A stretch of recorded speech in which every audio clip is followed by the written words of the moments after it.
തീവ്രവാദം ചുവപ്പിച്ച കുഞ്ഞുടുപ്പുകളോ എന്ന തലക്കെട്ടോടെ ദീപിക പങ്കുവച്ച എഡിറ്റോറിയൽ ശ്രദ്ധേയമാകുന്നു. എഡിറ്റോറിയലിലെ പ്രസക്ത ഭാഗങ്ങൾ ഇങ്ങനെയാണ്.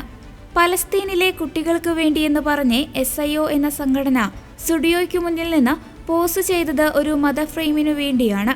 ജമാഅത്തെ ഇസ്ലാമിയുടെ വിദ്യാർത്ഥി സംഘടനയാണ് SIO. ഇസ്രായേലിനെ പിന്തുണ നൽകുന്ന ടാറ്റയുടെ സ്റ്റുഡിയോ എന്ന കടയിൽ നിന്ന് തുണി വാങ്ങരുതെന്നായിരുന്നു ആഹ്വാനം. ഗാസയിലെ കുഞ്ഞു മൃതദേഹങ്ങൾ ആർക്കും കണ്ടു നിൽക്കാവുന്നതല്ല. പക്ഷേ ഇസ്ലാമിക തീവ്രവാദം ലോകമെങ്ങും കൊന്നുതള്ളിയ കുഞ്ഞുങ്ങളെയും മാനഭംഗപ്പെടുത്തുകയും വിൽക്കുകയും അടിമകളാക്കുകയും ചെയ്ത ഇതര മതസ്ഥരായ പെൺകുട്ടികളെയും കുരിശിലേറ്റപ്പെട്ടവരെയും കഴുത്തറക്കപ്പെട്ടവരെയും ഒന്നും കണ്ടില്ലെന്ന് നടിക്കുന്നവരുടെ കരുണ ഒരു മതമൗലികവാദ ചിത്രമാണ്. SIOയുടെ പ്രതിഷേധം അവരുടെ അവകാശമായിരിക്കാം. പക്ഷേ അതേ അവകാശം ഇസ്ലാമിക തീവ്രവാദത്തിന്റെ ആഗോള ഇരകളായ ക്രൈസ്തവർ ഉൾപ്പെടെയുള്ളവർ സ്വീകരിച്ചാൽ ലോക വ്യാപാരക്രമത്തിൽ മുസ്ലിം പങ്കിനുണ്ടാകുന്ന തിരിച്ചടി എത്ര വലുതായിരിക്കും. സ്റ്റുഡിയോയുടെ കോഴിക്കോട്ടെ കടയ്ക്കു മുന്നിലാണ് ബലിപ്പെരുന്നാളിന് തലേന്ന് SIOയുടെ ബഹിഷ്കരണ ആഹ്വാനം നടന്നത്. ഇസ്രായേലുമായി പല സുപ്രധാന കരാറുകളും ടാറ്റയ്ക്കുണ്ടെന്നും ഗാസയിൽ നടന്നുകൊണ്ടിരിക്കുന്ന സൈനിക നടപടികളിൽ ടാറ്റയും പങ്കാളികളാണെന്നുമാണ് ആരോപിച്ചത്. ബലിപ്പെരുന്നാളിന് സ്റ്റുഡിയോയിൽ നിന്ന് വസ്ത്രങ്ങൾ വാങ്ങരുതെന്നും SIO പറഞ്ഞു. ഒരു കുഞ്ഞിനെ കൊല്ലാൻ നിങ്ങളുടെ പണം ചെലവഴിക്കാതിരിക്കട്ടെ തുടങ്ങിയ വാക്യങ്ങൾ എഴുതിയ പ്ലക്കാർഡുകളും നിരത്തി. Adidas, H&M, Tommy Hilfiger, Calvin Klein, Victoria's Secret തുടങ്ങിയ ബ്രാൻഡുകൾക്കെതിരെയും ബഹിഷ്കരണ ആഹ്വാനമുണ്ട്. സ്റ്റുഡിയോയുടെ കച്ചവടം കൂടിയെന്നതും സംഘപരിവാർ സംഘടനകൾ സംഭവത്തെ രാഷ്ട്രീയമായി ഉപയോഗിച്ചുവെന്നതും വേറെ കാര്യം. ഇക്കഴിഞ്ഞ ഏപ്രിലിൽ വഖഫ് നിയമ ഭേദഗതിക്കെതിരെ ജമാഅത്തെ ഇസ്ലാമിയുടെ ഭാഗമായ SIOയും സോളിഡാരിറ്റിയും നടത്തിയ കരിപ്പൂർ വിമാനത്താവള ഉപരോധത്തിൽ തീവ്രവാദ പ്രസ്ഥാനങ്ങളായ മുസ്ലിം ബ്രദർഹുഡ്, ഹമാസ് നേതാക്കളുടെ ചിത്രങ്ങൾ ഉയർത്തിയത് ഏറെ വിവാദമായിരുന്നു. സ്റ്റുഡിയോ സമരത്തോടെ ഈ പ്രസ്ഥാനങ്ങൾ അവയുടെ മുഖം കുറെ കൂടി വെളിപ്പെടുത്തിയിരിക്കുകയാണ്. നിലമ്പൂർ ഉപതെരഞ്ഞെടുപ്പിന്റെ പശ്ചാത്തലത്തിലാകാം രാഷ്ട്രീയ പാർട്ടികൾ പ്രതികരിക്കുന്നില്ല. ആഗോള തീവ്രവാദം, ജനാധിപത്യ മതേതര രാജ്യങ്ങളിലെ അവയുടെ ഇരവാദം, വോട്ടിനു വേണ്ടി അവയെ കണ്ടില്ലെന്ന് നടിക്കുന്ന പ്രീണന രാഷ്ട്രീയം എന്നിവയെ SIO വീണ്ടും ചർച്ചയാക്കി. ഇസ്രായേലുമായി വ്യാപാര സൗഹൃദമോ സൈനിക സഹകരണമോ ഉള്ളതാണ് പ്രശ്നമെങ്കിൽ ഇന്ത്യയിലെ നിരവധി കമ്പനികളെ സമരക്കാർക്ക് ഉപരോധിക്കേണ്ടി വരുമെന്നും ടാറ്റയുടെ നിരവധി ഉൽപ്പന്നങ്ങൾ നിരന്തരം വാങ്ങിക്കുകയും അവരുടെ വിമാനങ്ങളിൽ യാത്ര ചെയ്യുകയും ചെയ്യുന്നവർ അപഹാസ്യരാകുകയാണെന്നുമുള്ള പ്രതികരണങ്ങളുമുണ്ട്. അതുപോലെ ഇസ്രായേലിന്റെ സുഹൃത്ത് രാഷ്ട്രമായ അമേരിക്കയിൽ പഠിക്കുന്ന SIO ബന്ധമുള്ളവരെയെല്ലാം തിരിച്ചു വിളിക്കുമോ എന്ന ചോദ്യങ്ങളും സജീവമായി. എന്നാൽ സ്റ്റുഡിയോ വിരുദ്ധ സമരത്തിന്റെ ഇമാതിരി മേൽക്കൂരകളെക്കുറിച്ചല്ല, തീവ്രവാദ അടിത്തറകളെക്കുറിച്ചാണ് ഇവിടെ പറയുന്നത്. ആഗോള തീവ്രവാദത്തിന്റെ വിത്തുൽപാദന കേന്ദ്രമായ മുസ്ലിം ബ്രദർഹുഡിന്റെ പോഷക സംഘടനയാണ് ഹമാസ്. അതുകൊണ്ടാണ് പലസ്തീൻ പ്രശ്നത്തിന്റെ പരിഹാരമായി ദ്വിരാഷ്ട്രവാദം അംഗീകരിക്കുന്നതിൽ പലരും ആ ഭരണത്തിൽ ഹമാസിന് പങ്കുണ്ടാകരുതെന്ന് ആഗ്രഹിക്കുന്നത്.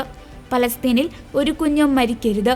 പക്ഷേ അതിന് ലോകം ആവശ്യപ്പെടുന്നത് ഇസ്രായേലിനോട് വെടിനിർത്താൻ മാത്രമല്ല, ഹമാസിനോട് ബന്ദികളെ വിട്ടുകൊടുക്കാനുമാണ്.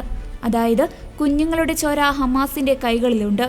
ഇസ്രായേൽ ഹമാസ് യുദ്ധത്തിൽ ഗാസയിൽ കൊല്ലപ്പെടുന്നവർ മനുഷ്യത്വമുള്ള എല്ലാവരുടെയും ദുഃഖമാണ്. പക്ഷേ SIO കേട്ടിട്ടുണ്ടാകുമോ എന്നറിയില്ല.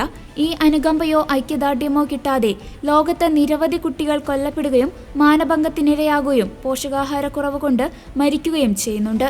ഇസ്ലാമിക തീവ്രവാദികൾ കുട്ടികളെ ആയുധം കൊടുത്ത് യുദ്ധത്തിന് ഇറക്കുകയും മനുഷ്യകവചങ്ങളായി ഉപയോഗിക്കുകയും ചെയ്യുന്നുണ്ട്. കുട്ടികളുടെ സ്ഥിതിയെക്കുറിച്ചുള്ള UN, peace research institute Oslo എന്നിവയുടെ റിപ്പോർട്ടുകളെ അടിസ്ഥാനമാക്കി സേവ് ദ ചിൽഡ്രൻ നടത്തിയ പഠനത്തിൽ കുട്ടികൾക്ക് ജീവിക്കേണ്ടി വന്നിരിക്കുന്ന ഏറ്റവും സംഘർഷഭരിതമായ 10 രാജ്യങ്ങളുണ്ട്.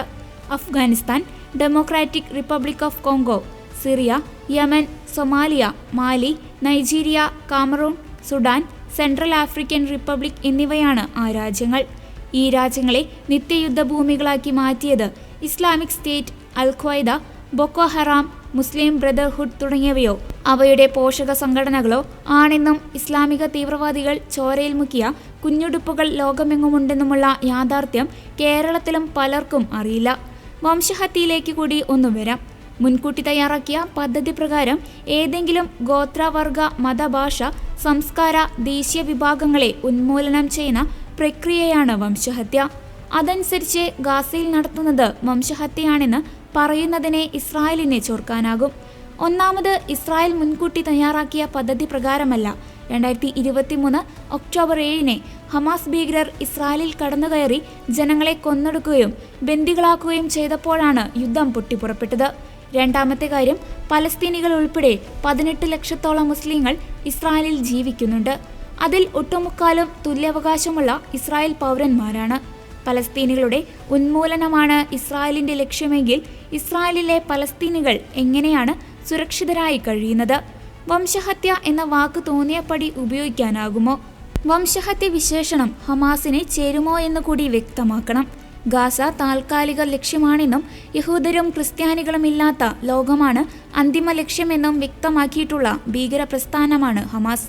ഹമാസ് കമാൻഡർ മഹ്മൂദ് അൽ സഹർ ഉൾപ്പെടെ പരസ്യമായി പറഞ്ഞ ആ ലക്ഷ്യത്തെ ഹമാസിന്റെ ഒരു നേതാവും തള്ളിക്കളഞ്ഞിട്ടില്ല. യഹൂദരെയും ക്രൈസ്തവരെയും ഉന്മൂലനം ചെയ്യാൻ നടക്കുന്നത് ഹമാസ് വംശീയവാദികളല്ലേ? SIO മാത്രമല്ല, മുസ്ലിം ബ്രദർഹുഡിനെയും ഹമാസിനെയുമൊക്കെ വിമോചന പോരാളികളായി കാണുന്നവരും ഉത്തരം പറയേണ്ടതാണ്. ഇപ്പോൾ പോപ്പുലർ ഫ്രണ്ടിനെയും ജമാഅത്തെ ഇസ്ലാമിയെയും മനസ്സില്ലാ മനസ്സോടെയാണെങ്കിലും തള്ളിപ്പറയാൻ നിർബന്ധിതരായവർ ഏതാനും വർഷങ്ങൾക്ക് മുമ്പ് വരെ അങ്ങനെയായിരുന്നില്ല. വീണ്ടും പറയട്ടെ, സ്റ്റുഡിയോ ബഹിഷ്കരണം മതരാഷ്ട്രവാദക്കാർ ജനാധിപത്യ സംവിധാനത്തിൽ നടത്തുന്ന ഇരവാദ പ്രകടനങ്ങളാണ്. കൊല്ലപ്പെടുന്ന എല്ലാ കുഞ്ഞുങ്ങളുടെയും ചോര അവരെ അസ്വസ്ഥരാക്കില്ല. ഇസ്രായേൽ ഹമാസ് യുദ്ധം തുടങ്ങിയ അതേ കാലയളവിൽ അസർബൈജാൻ തുർക്കി സഹായത്തോടെ സ്വന്തം മണ്ണിൽ നിന്ന് നാടുകടത്തിയ കുഞ്ഞുങ്ങൾ ഉൾപ്പെടെയുള്ള 1.25 ലക്ഷം അർമേനിയൻ ക്രൈസ്തവരെ കാണാതിരുന്നതുപോലെ എന്ന വാചകത്തോടെയാണ് ദീപിക എഡിറ്റോറിയൽ അവസാനിപ്പിക്കുന്നത്.